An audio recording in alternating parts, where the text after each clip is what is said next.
Hello and welcome to Talking Your Walk, a series of conversations with people who have changed their lives, and in doing so, they've actually changed the lives of other people as well. My name's June Meagher, and today I have a great privilege of speaking with Richard Down. Now, many of you may know Richard from Gateway to the Heart. Many of you will know him as the medicine song Icaro. He'll tell me if I've pronounced that okay. But, you know, he has done such great work and travels around the UK and you know, his sounds and music are on podcasts that you can download as well. And we'll find out more about that too during the conversation. But at the moment, I'd just like to introduce you to Richard. And Richard, can I ask you, and you know, where were you brought up and what kind of childhood did you have? Hi, June. Thank you very much for having me here. And yeah, this is great. So I sort of come into this on the hop a bit, just off the farm, big working day. So you get me as you find me. Yeah, But yeah, yeah, interesting question. So my childhood, what was my upbringing like? Yeah, well, I was one of two children. My younger life, in fact, my life as a child and my life as a teenager was really, really difficult. It's a big, long story, that one, but it was quite violent and quite awful. I was born in Plymouth in Devon, and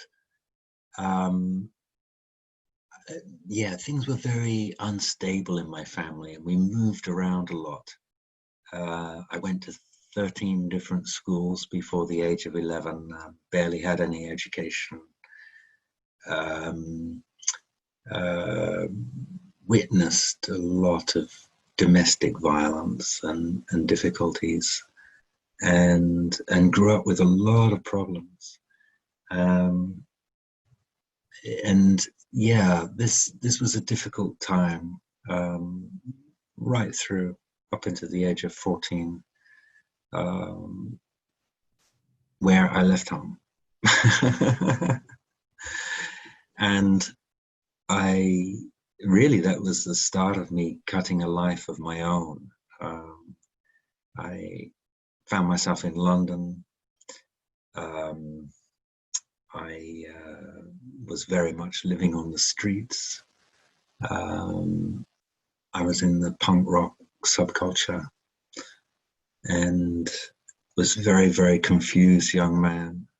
So perhaps that might answer that one. Ask me something else, June. Punk rock culture. So what were you going to gigs in London? What, Sex Pistols and Stranglers and?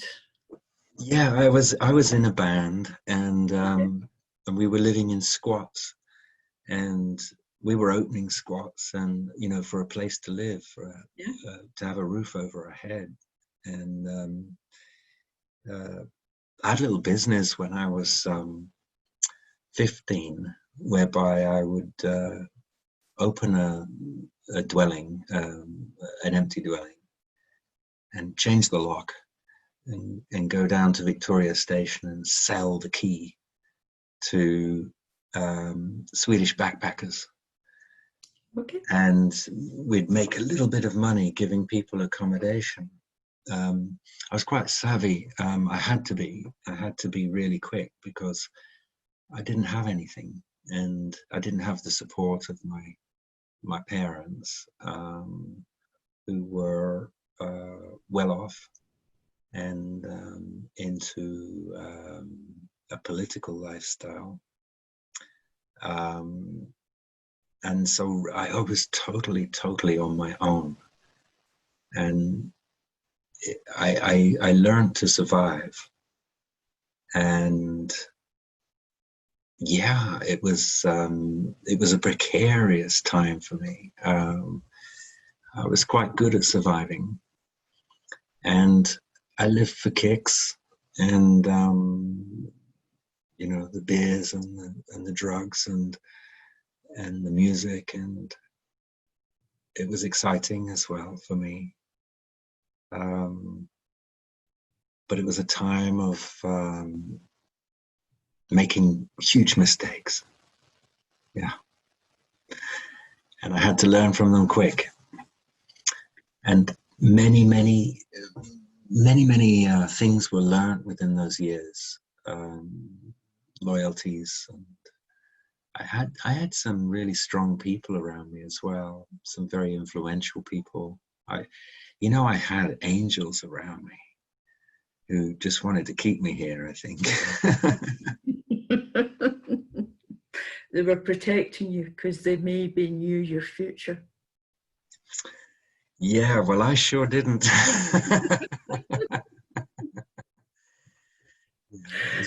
So did you do any other sort of work, you know, when you sort of went into your late teens and your 20s? Was there other sort of work that you did, or did you, you know, use your skills at being an estate agent, shall we say?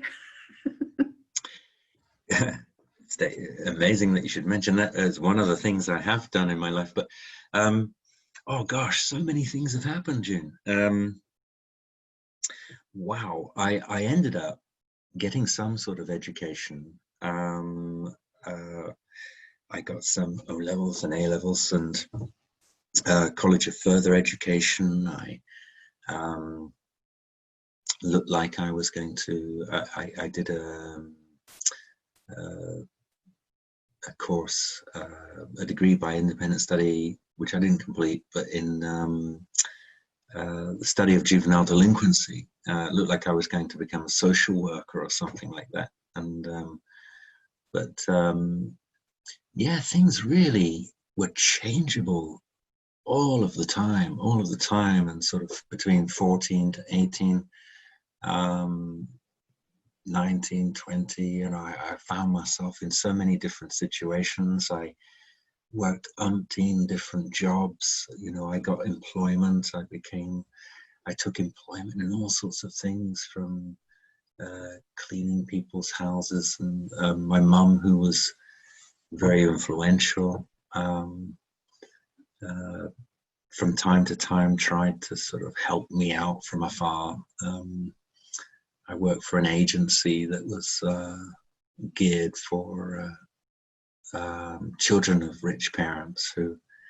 It was called Solve Your Problem Limited, and it was set up by Winston Churchill originally, and it was for the well-to-do's children to actually get their first kind of paid job, working for also wealthy people.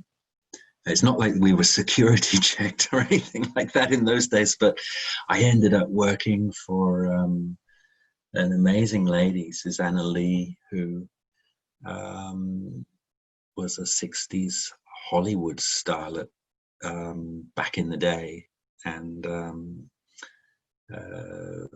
famed for her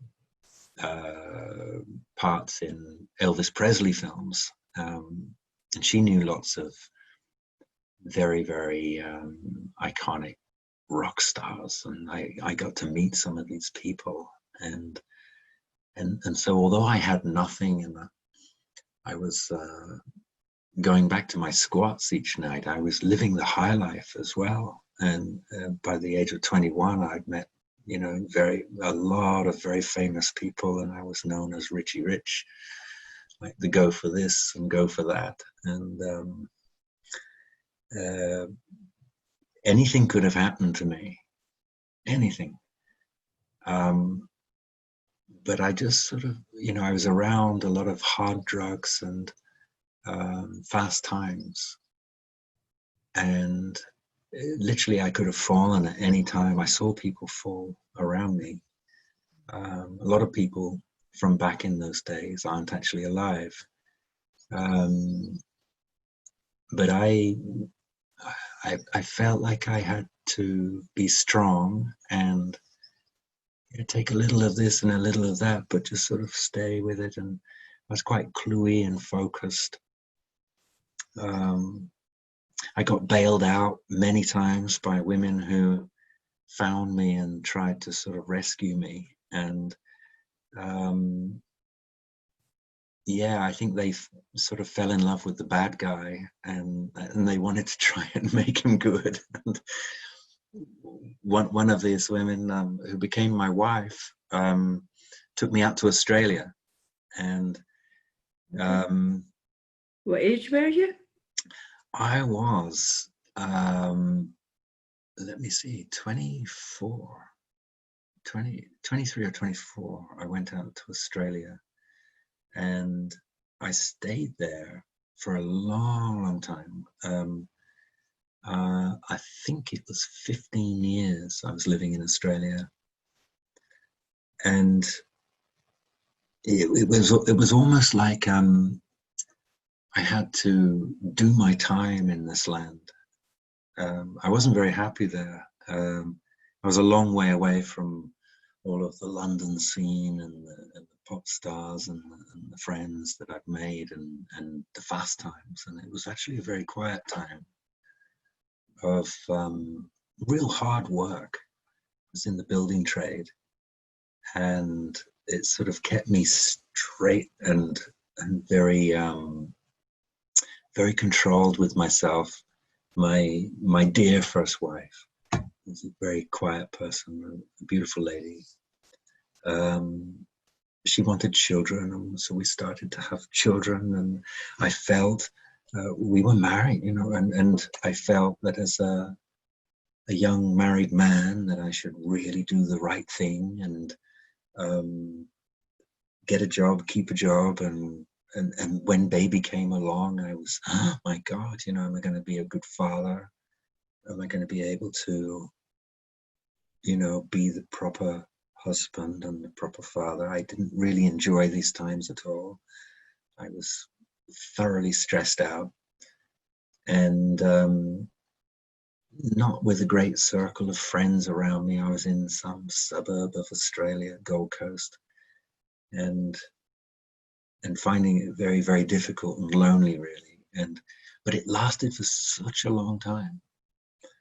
But it was enough time, I think, for me to mature and lose the tendencies for being so addictive, all or nothing. I think it kept me alive and stopped me making really, some fatal errors. And this lasted for ages and ages and ages until just before 2000 and the year coming up to the year 2000, where I actually came back to the UK to live. The year 2000. Yeah. So then, when you arrived back in the UK, where did you go then? What did you go back into London or? Well, amazing, really, and perhaps I should go back to Australia a little bit and just tell you how it ended there. I in this constrained situation, and I found that I was okay to a point, working and just keeping my nose to the grindstone. I did the typical Australian thing of, living the Australian dream, where you buy your first house and you pay it off, and you buy your second house and you pay it off. And we bought our third house, and really, everyone looking in on us would actually say, well, the guy's made it, he's got a lot of money around him, a lot of trophies and things, cars and bikes and things, and living the Australian dream with a house in the mountains and land and so forth. But I had a massive breakdown It all came tumbling down. And it was really interesting. It was a glimpse of a spiritual moment that occurred to me, which now wouldn't seem so unusual, but back then it was very, very unusual. I quit my job in building and constructing things, and which was a huge money earner. And I said, I want to become a massage therapist. And my wife freaked and said, what? I said, yeah, I want to learn about aromatherapy and the body and spiritual things. And I want to, and she said, I can't believe this is happening. And I started to hang out with this old Russian guy who was, really away with the fairies and very beautiful. Wanted me to translate spiritual books. He was Russian. He couldn't speak English very well, and he wanted me to read to him in Russian. He liked my voice, and so I'd read to him, and to my wife, it looked like it was all getting weirder and weirder and stranger, and the money wasn't coming in anymore. And she said, "You know what, Richard, I'm going to leave you." And that made me come out of that reverie, and I got a job, and I became a very successful real estate agent. Something I'd never done before, but I said, okay, you want me to get a job? I'll get a job. I'll find a job in the newspaper and I'll get a job. And she said, what are you going to get? And I said, I've got a job. It's a real estate agent. And I went and I learned how to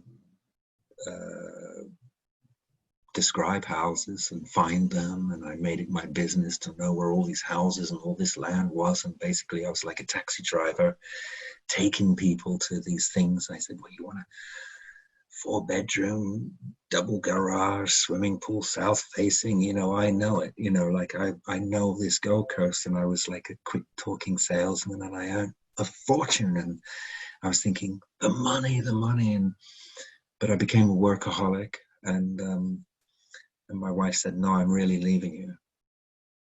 Yeah. And so the marriage seemed like it was going to go anyhow. And when it did, I had the most massive breakdown. She left with both my young children amicably, but I didn't know what to do with myself. And I had all sorts of strange things go on. I had moments of feeling like I was Christ, and I saw clairvoyance, and I wanted to know what was going on, and I lost the plot so badly, and I lost it for 3 years. And it was the breaking and the making of me. I knew that life would never be the same.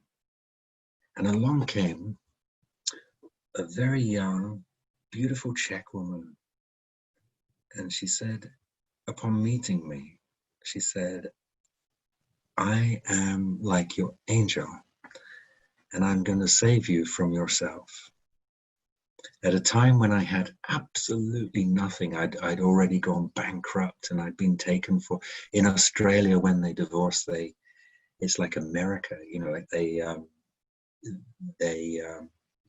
like there's a settlement with that, and the woman, if she's got the children, has, something like 70% anyhow. But the way it was, they decided to have 98% plus spousal maintenance for the next 5 years. I was like, oh no, everything was gone. And at the time when I met this lovely lady, I'd only just got a little job after living in a tent on the beach. I had nothing. It was wonderfully liberating, but I was over the breakdown, and I was certainly okay. And sort of just licking my wounds, really. And when this amazing woman came along and she said, come on, take a chance, take a risk, be with me. And I looked at her and I was thinking, oh my God, you know, you're 12 years younger than me. You're on a working holiday in Australia. I'm a disaster. Go away from me. Go away. Find a life. Find a nice guy who hasn't had all this history, and be happy. And she said, no, I'm not going to leave you. I'm not going to leave you ever. I'm going to stay by your side. She's still with me. And I'm going to be with you and make sure you're okay. And we're going to have a good life. And you watch. Part of that was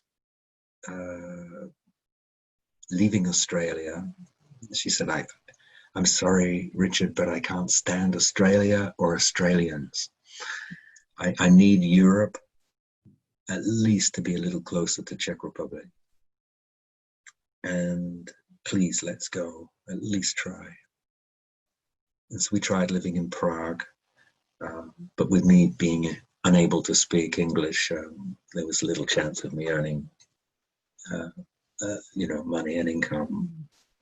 And I found myself in year 2000 back in my hometown of Plymouth, the place that I was born and reared until the age of 6, not knowing what was going to happen to us, but understanding that, you know, I was with the woman I loved, and that I would pick up whatever job, whatever work, that we would make a go of it.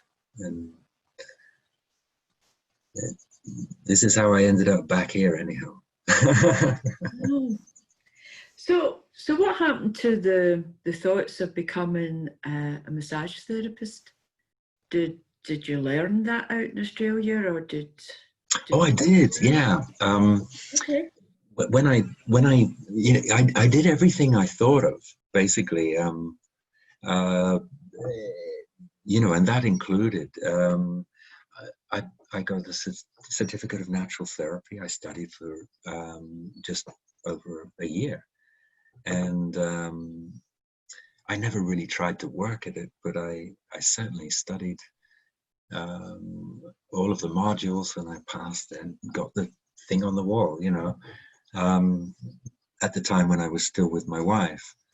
Not that I ever employed that skill later in my life, although having said that, myself and my wife now, you know, we massage each other, and I know pretty much every bone in the body and principles of structure, support, and movement. And I know I don't forget things easily, and so we fix each other up in our fairly organic lifestyle. So I guess I do employ it, but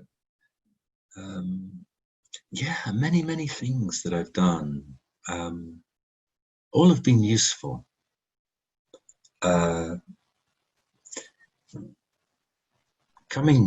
Sort of trying to, I guess, bring the story up to something which may be a little bit more current.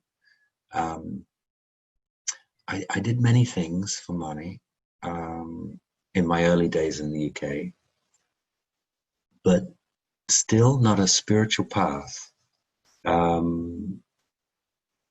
or an undefined path. In the sense, I do many different things for money.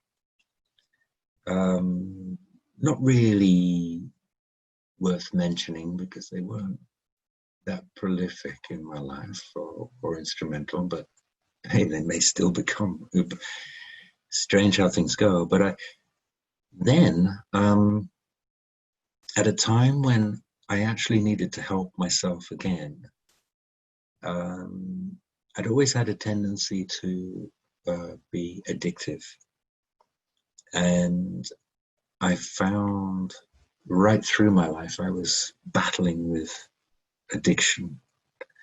I would always drink too much. I would always take recreational drugs. I would always do these things. Um, and so my wife, younger as we were in our early days in UK, she saw me slipping a little at times. She said, "Oh my God, Rich, she liked to party and we liked the high life. We had lots of money." And she said, "I'm worried about you. We just can't keep living like this." And she slowed down. Women are so much more mature than guys. and she said, "Look, this isn't right. Come on, let's learn something. Let's help ourselves somehow. Let's slow down a little. Let's not go to so many festivals and do this and do that. Always dancing, dancing, dancing, always music, music, music, and the high life." And she said, "What can we do?" And we found that we both got into psychotherapy, actually learning modules of psychotherapy. So I learned NLP, and she learned NLP. I learned hypnotherapy. So did she. We learned together and apart, but basically we became highly qualified in both of these things. Some people take the, a one-day NLP diploma or whatever. We went the whole way, and we just kept learning and learning and learning. We spent a lot of money to learn this and fast-track this knowledge as well. And it looked as if I was destined to become a corporate NLP trainer. And we went all the way. And when I found myself at the point where actually I had the very exotic car and a big house and in Plymouth, and it looked as if we were going to take off that way, everything changed again. NLP and the line of inquiry, psychotherapy. I started helping people. I started working in the field. I was earning a lot of money, and I was probably at my most desperate again. I would see a client, and immediately when they pulled out the drive, I'd pop open a bottle. Having helped them, I would then be drowning myself. And it didn't look good. And I was thinking at the time, oh my God, all this money, and money is not the answer. Now I don't know what is the answer, because I couldn't have more really than I've got. And I'm bitterly unhappy. I couldn't have a better wife than I've got. I had 2 beautiful sons from my previous marriage. What could I want more? My wife had a young baby, and we had a young daughter. What could I want more? And I was looking for something, but I didn't know what it was. And it was amazing. I was teaching people on a level to, states of happiness. And I could quite easily rattle off what, could be seen as a recipe for a contentment and happiness. A certain amount of pleasure, but not too much. Certain lack of displeasure, but again, to have a little there. Satisfaction caused by achievements. And so there was one thing that suddenly went ka-chink. This is it. You have to have a purpose in life. You have to. You have to have a purpose in life. And that purpose is something that goes beyond all the endless questions and information of NLP and psychotherapy. This is your spiritual essence. This is the quest to find yourself and God within. And yes, it was a painful process. My wife will agree with that. But we found plant medicine. She found the idea of plant medicine. We were looking. Where is this? Is it in a guru? Is it in India? Is it in the Amazonia? Where is it? Who's going to help me find this? We knew that there had to be a facilitator or a teacher of sorts. And for myself, it was plant medicine initially. And it was the pattern interrupt to what actually was the difference that made the difference to the depth of my feeling of this life. I found a circle, and I experienced plant medicine on multiple occasions. And then very, very quickly, it seemed that within this circle, there was to be no more learning for me, that I had to go deeper than this, that it seemed like almost like an exotic pastime. Yet again, like I'd swapped drugs, fast life, and excitement for psychedelic medicine, fast times and sociability, And so it was like, no, it's deeper. We're reading a lot of books, J.D. Krishnamurti, Eckhart Tolle, started to come into association with Meagher, Rabau. And it was definitely going further. My work with NLP completely stopped. And for a time I was facilitating plant medicine, but that was not the answer. I was enamored with it, but still not the answer. And I found myself, another huge long story, but found myself in Peru with the Maestro Shaman in 2011. And I didn't know what was going to happen out there. My wife literally pushed me out. I said, oh my God, I'm scared of going to Peru. I don't know Spanish. I don't know this, but I want to go and see the Shipibo tribe. Maybe the answer's there. Still not knowing what I was looking for. And she said, just go there. You'll be okay. Somehow you're protected. And I literally went into the Amazon without the ability to speak because the lack of Spanish, lack of knowledge, not really knowing where I was going to end up, but found myself off the tourist route, deep in the Amazon with a Shipibo tribe leader who healed naturally with song.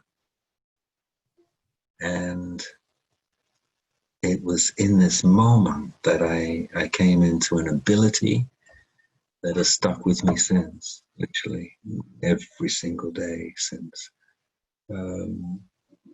Antonio Vasquez Galarreta was like unofficial mayor of the 1/15th of the Shipibo nation, met me, and we had a huge affinity. He taught me things that very few people know. I gave him a lot of money. it helped his tribe. His tribe was in transition. They'd lost a massive link to their own culture because of logging activities in the area, petrochemical activities in the area.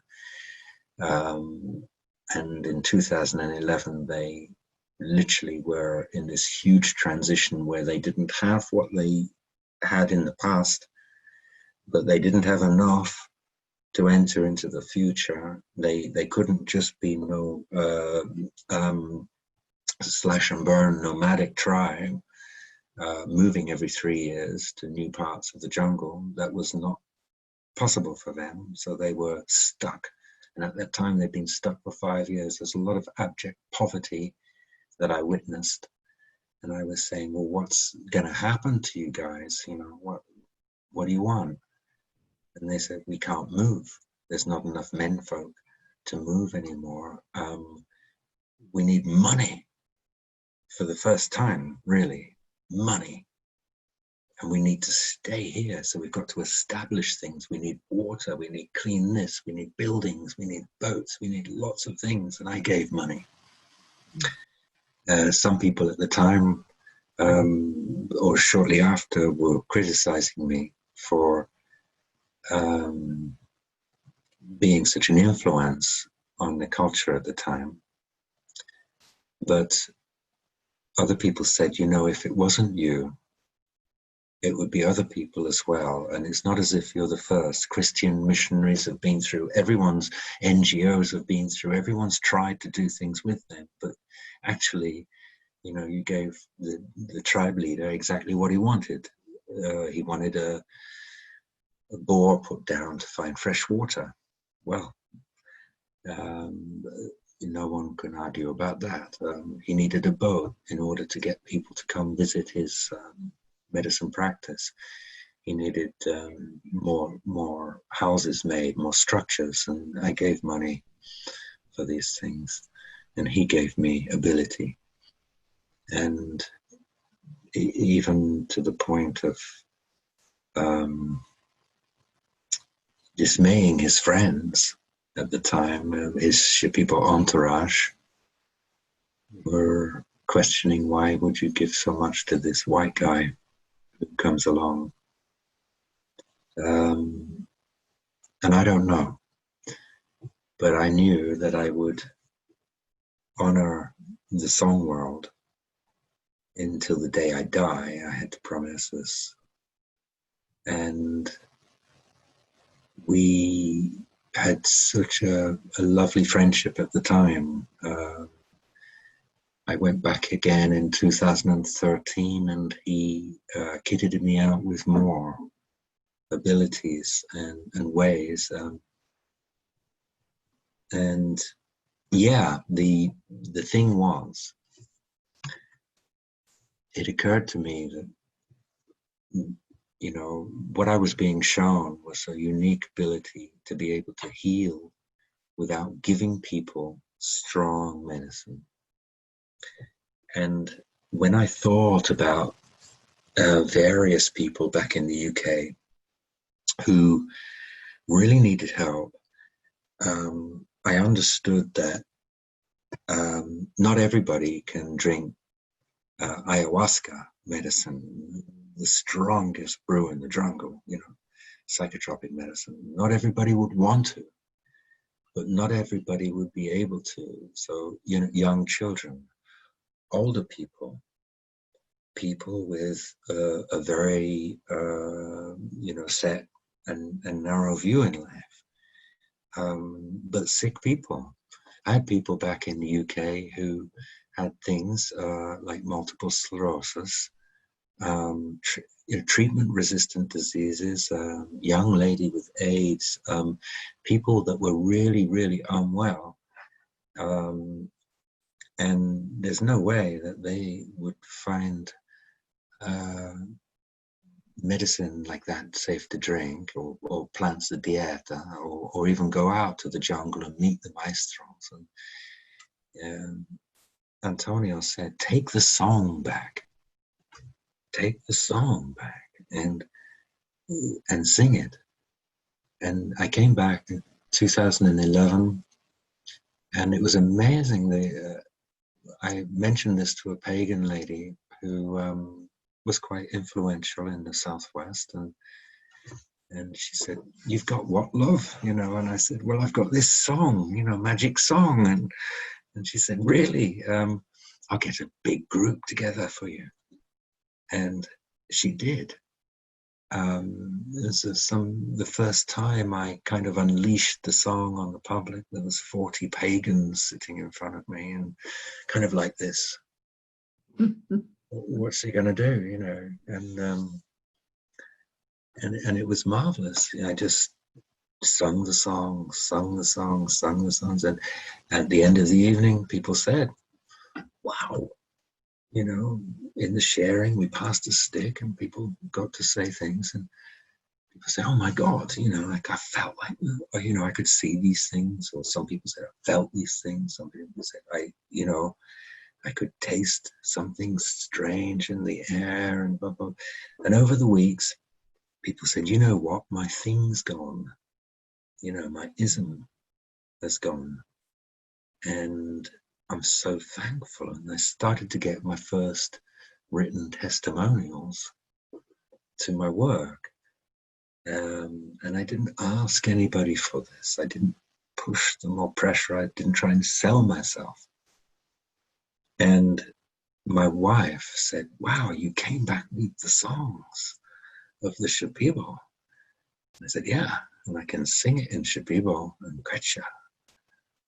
And I had some linguistic experts go over what I was singing, and they said, "Oh my God, this is really meaningful language, one of the 80 rare Panoan languages that, very few people can speak, but not that I can speak it, but I can sing it." And that it's just gone on from there, June, anyhow. 2013, I went back, and my maestro friend said, "So you're back for more power." They talk of power. We could swap the word power for empowerment. Power sounds awful, but we're talking about love. Love. Because this is an act of love to help somebody with something that whatever it is, whatever modality it is. Swap the song for Reiki, swap this for that. But it doesn't matter. But this happened to be sung. And so I became, since 2011, I'm prolific in singing the Amazonian medicine songs in the UK and Europe. And so, yeah, really what's happened for me, my medicine venture or adventures, it's not necessary for me to take medicine. It's not necessary for people that I see to take medicine. So not a drop of medicine passes anyone's lips in this. Somebody said, "Well, that's rather neat because it's illegal anyhow." Yes, it is. It is rather neat because I go into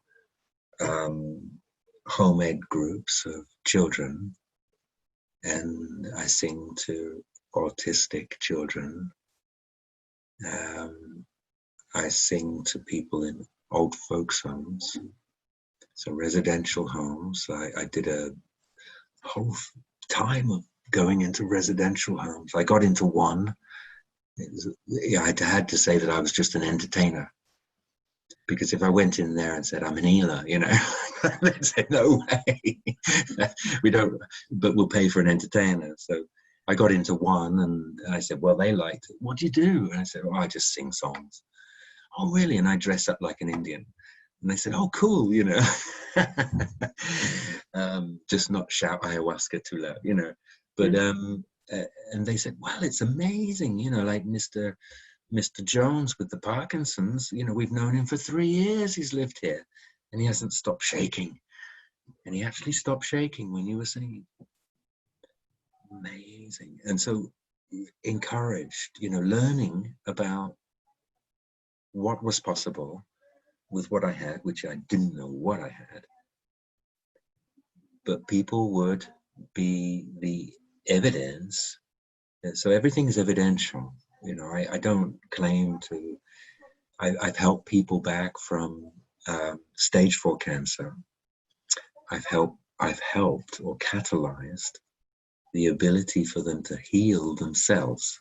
Right? I don't know what's going on. I sing songs. They have a very definite meaning. They're commands. They're like spells, very strong. And they have sounds. And these sounds can be amplified by singing into chakras. The chakras are very real. I never knew about chakras until I started singing. Complete novice. It's my little boy. But God, I'm being interviewed. Go away.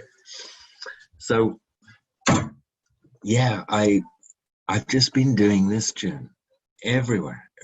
So I take it into festivals. I hold my own events.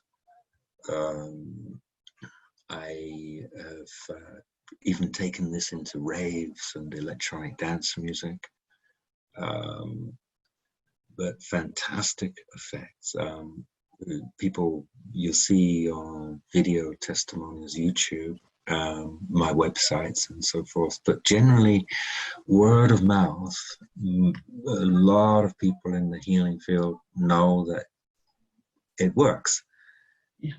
And the most powerful, I think. How it works, you know, is, oh my God, some people have called it faith healing.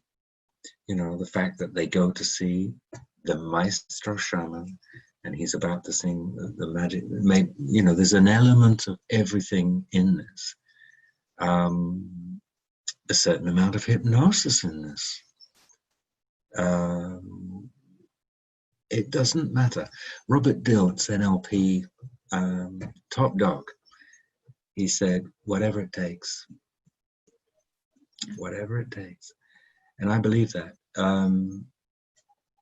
So my therapies now, when I see people one-to-one, I see people online.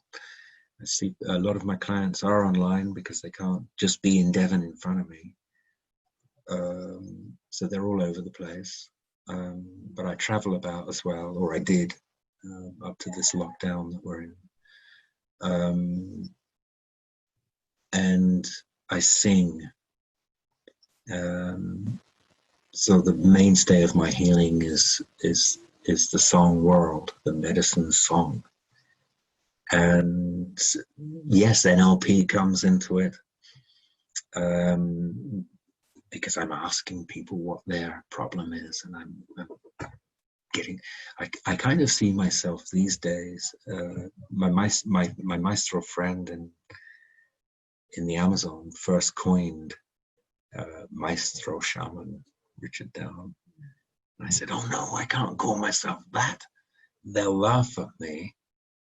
And in fact, they'll frown at that. You know, people, it's uncool to call yourself a shaman, you know, in the UK. And he said, call yourself a shaman. I said, well, okay, I can imagine a number of people having a difficulty with that one. And he said, in 2013, call yourself a maestro shaman. And he was deadly serious about this. And wear the tribal clothes. And I'm thinking, what are my mates in Glastonbury going to talk? You know, they will absolutely hate this. But strangely enough, people have got used to me, Maestro, Richard Down, and accepting, and they've been very kind, really, and accommodating and understanding, and taking a risk, having me at their festivals and events and God knows what. But the thing is, I deliver the goods, and I promise to. And I work very, very, very hard. Very hard. I charge a fair bit of money for the people that can afford it. I do a huge amount of free work. We live almost off grid, so we don't need a lot. I'm always looked after, and I feel that, you know, I've known, I know very much that this life is incredibly short, and I know that the only thing worth proliferating is love and peaceful ways. The only thing that we're ever going to take out of this world with us is the feeling of love on that deathbed, if we're to have the conscious death, and if we're to see it coming, and if we're to be relatively out of pain and relatively compos mentis, then in that moment where we're horizontal and we go, oh God, you know, the only thing that we'll wish is that we'd love more. And if that's the case, Sogyal Rinpoche in the Tibetan Book of Living and Dying, the Western translation for us to understand, is such a thing as a good death, and to live your life coming to the understanding that it's all about love. This life is all about love, and to make sure that there's a big placard above everybody that I see. I imagine that there's this thing above them that says, I am the most important person in your life in this moment. At this moment, June, you've got this placard there, right? And that's it. That's it. Just be in the now, be in the present moment, be truthful, work your socks off, make as big a wave as you can if you've seen it, and you know, you've become awake to it, and you understand that actually there's not enough time to do everything that you would really, you know, wave that magic wand, my God, you know, put an end to poverty, suffering, globally, you know,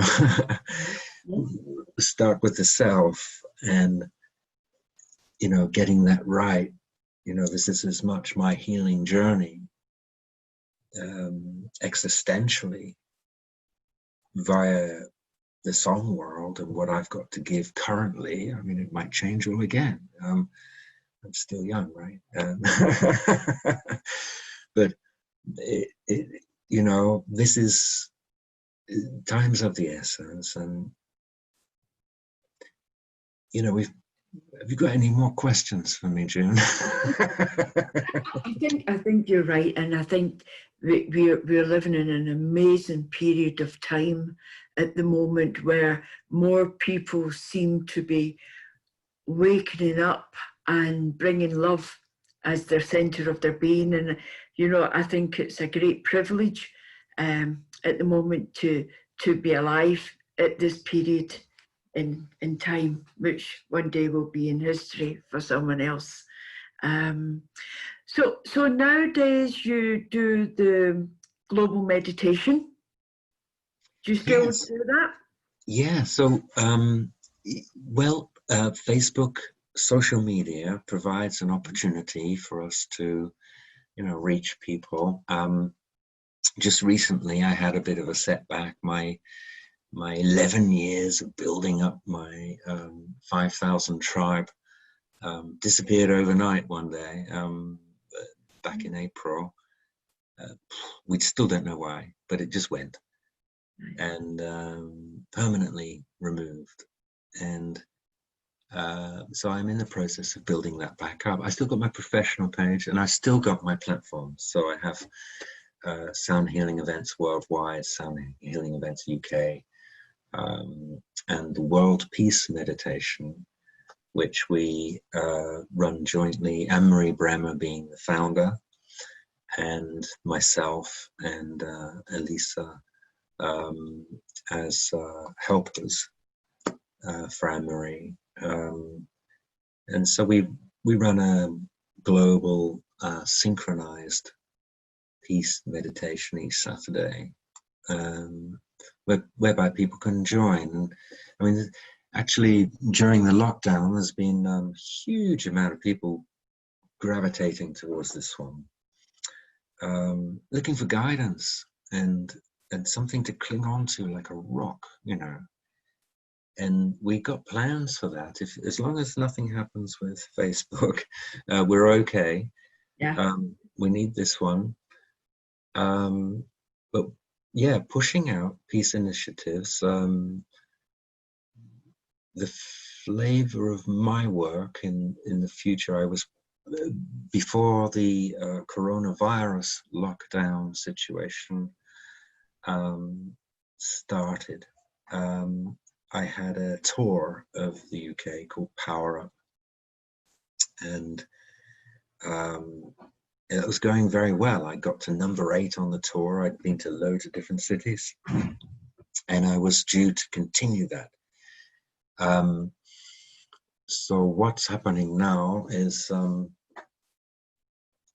waiting to see what happens in the very changeable times whereby our mobility is compromised, and activities for gatherings. So we got to wait and see what happens there. But what I had in mind, and Anne-Marie as well, and others, was a gathering of the people. So my Power Up tour got people together, and it was basically about linking spiritual and shamanic communities throughout the UK in order for people to meet each other and become aware of each other. For instance, I didn't know there was a huge shamanic and spiritual gathering of people or a number of people in Manchester until I went to Manchester. And when I went to Manchester, I was thinking, blimey, where did I didn't know you, or you guys were up here. You know, hundreds of people were into things, and they were very into going to events and things like that. So they really championed my event. Same in Liverpool, same in Brighton, same in Bristol. And I was thinking, oh my God, you know, like there's all these pockets of people, you know, sing them the song, tell them about other people that, you know, they should get to meet and know. And it was sort of linking things up, and that was very beautiful, coupled with world peace meditations, you know, providing a little place for people to come, but only for half an hour on a Saturday, but just be together and synchronize the feeling of inner peace that they feel themselves and extend this to the world. And I feel that the direction was to actually continue this and increase it even more so. So champion festivals, get my Power Up tour to as many festivals as I could.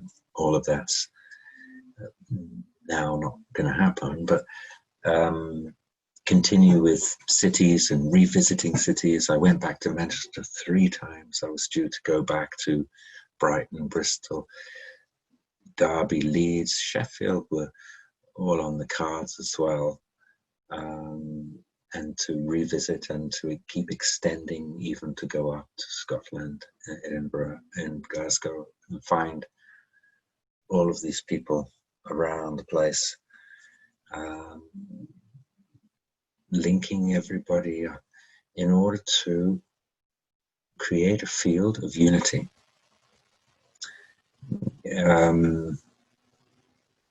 You know, they're doing the work already. It's not as if it's a case of educating people, but helping them to something that I know and showing them something that I'd learned, which was so simple that I could even teach children, or 86-year-old lady in retirement home.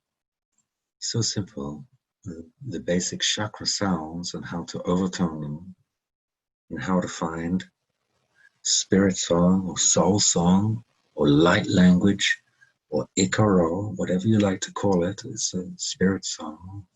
And to be able to sing, come into the power of their own voices. And this simple practice I've seen keep people on this earth when they should have or would have died an earlier death. I've seen it throw certain illnesses into remission.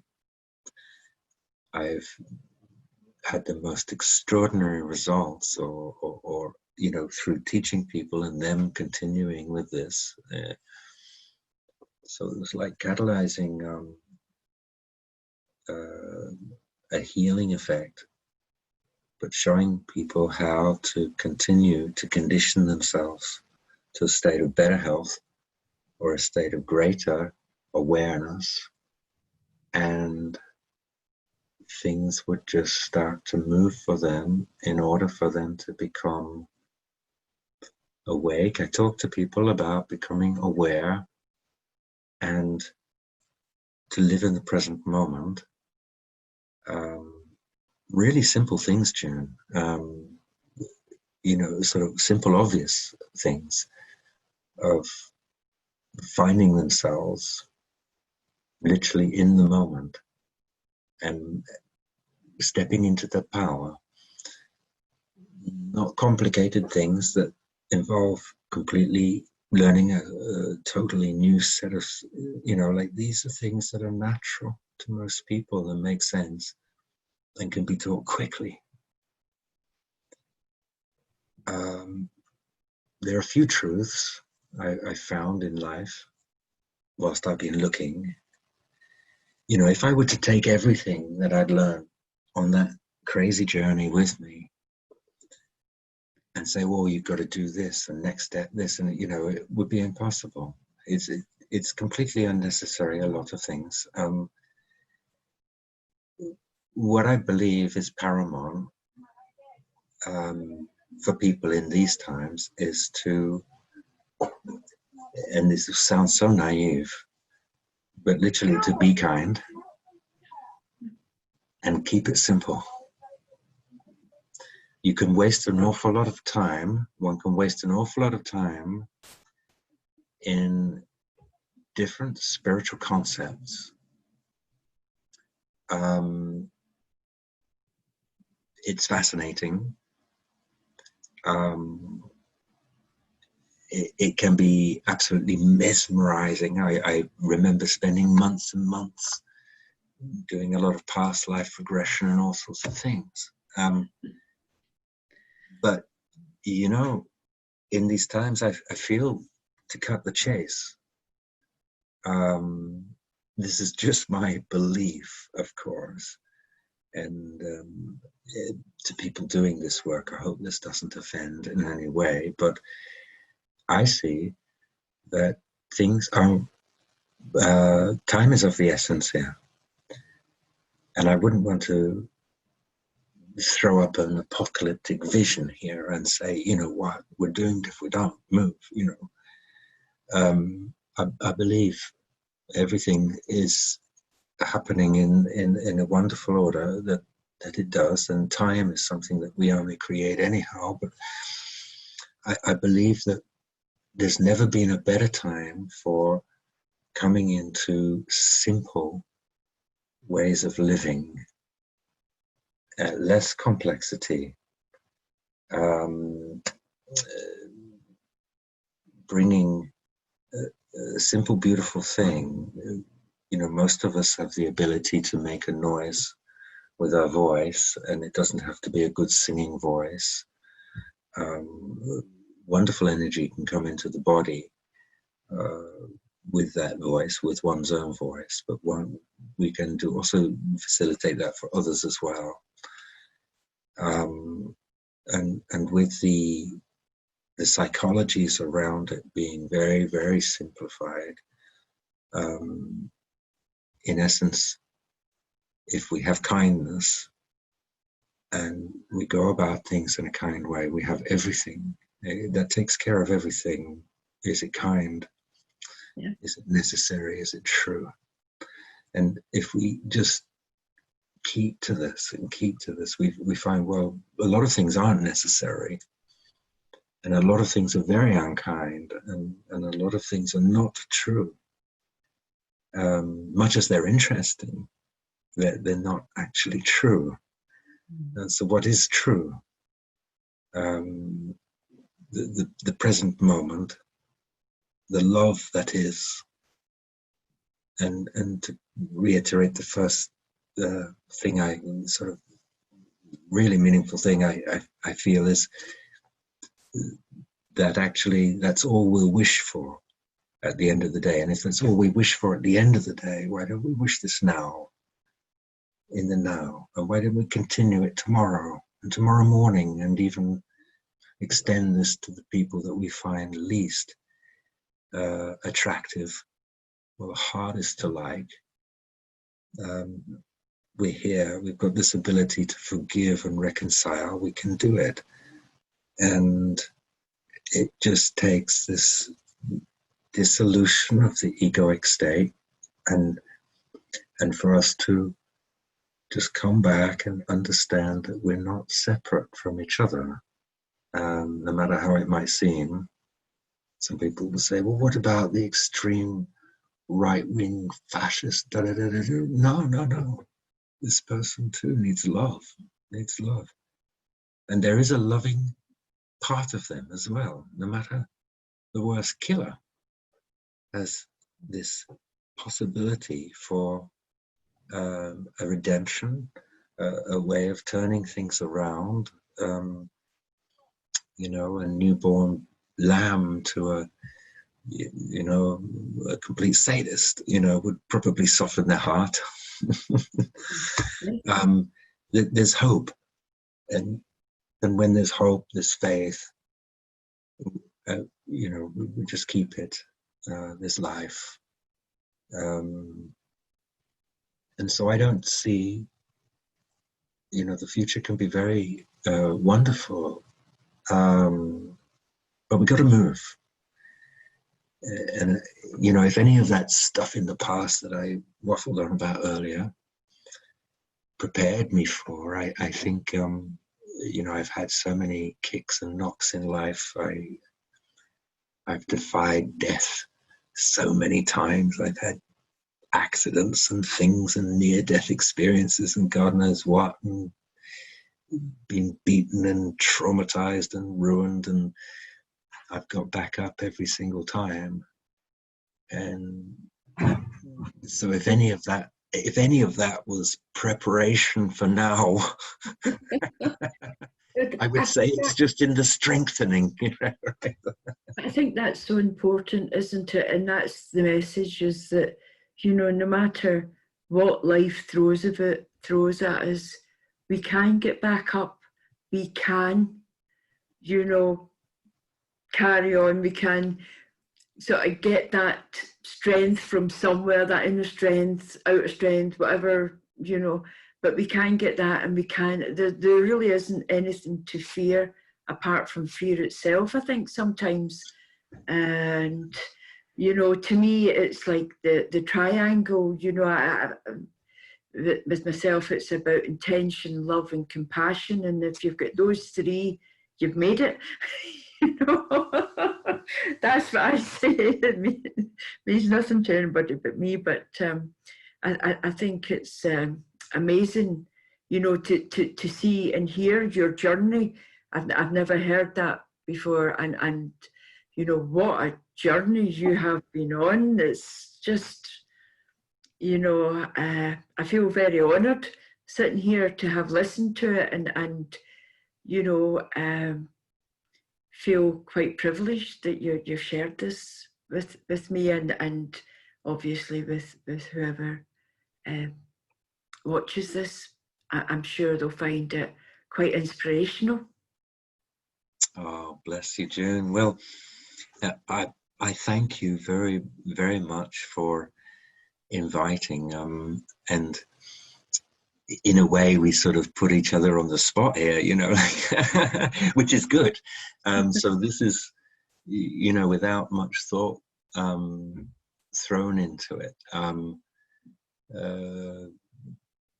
you know, it is. I do want people to know, you know, that no matter what path they've been on, and no matter how life seems, I would hope this encourages in some way, even if, you know, just, you know, the odd person, oh my God, you know, okay, so things aren't set in stone. You know, if they were, you know, I mean, we can fall to the hand of fate. Sure, if we continue doing what we do, you know, it can be quite clear to see what the results will be, or how will be, or, you know, nothing much will happen, or plenty will that we don't want, you know, but we can play to the hand of destiny, and we can, you know, somehow think, you know, never, you know, also never to imagine that life is not static, you know. It's amazing, you know, if we're to worry about what we've got, you know, if back then I really worried about what I had, at times I had nothing, you know, I was on the street, I was homeless, nothing. And, you know, we can't judge anybody, you know. If somebody were to judge me back then, you know, see me, you know, scruffy thing, or, you know, like half 1 foot in the gutter, you know, we could say, well, this guy's not going to amount to anything, and, you know, what good's he in, you know. Certainly my own self-worth was not felt at times personally, but, you know, we're precious, wonderful people, and we can do anything really. And if I can do it, I know that it's possible for many people to do this, you know, self-propulsion, and just keep going. You know, I'd say to people, you know, just keep going. It doesn't matter. It doesn't really matter what you do. You know, it doesn't have to be, you know, looking like this or looking like that. If we're of service to somebody, we're a service. I remember, you know, I'm not worried about what I do. You know, what I do for money is totally unimportant. If I had to go out and fix somebody's fence, I was mowing somebody's lawn, my mum's lawn, for money. And the other day, you know, well, I didn't need the money, but she gave it to me, and so it's like a lawnmower, man, you know. This is fine. I'm conscious. I'm not thinking of anything else apart from doing a really nice job. And I think no matter what you do, I think you'll always do a really nice job, Richard. I really believe that. You're so kind, June. Oh, bless your heart. Yeah. Thank you so much. I really believe that. Yeah. So I'd like to just again say thanks so much for giving your time to talk with me, and I'll put all the details of your website. What's the best website for people to contact you on? Well, I've got a couple. I mean, certainly they'll find me, hopefully, on Facebook. Either Richard Down is my professional page, and that's still there. And also Richard James Down, my full name, is my current profile. My website, I've got gatewaytotheheart.co.uk, is the website that I hold with my wife, and we tend to do the sound healing and our sound events from there. My professional website for my own particular work as shaman is richarddownshaman.com. So easy to find. Oh, fantastic. Well, I'll also add them into the blurb that I put up on YouTube with this video, so that, you know, people people will be able to contact you direct. So once again, I just like to say a huge thank you, and bless you, and thanks. Thank you so much. Thank you, June. This has really been great. You squeezed a video interview out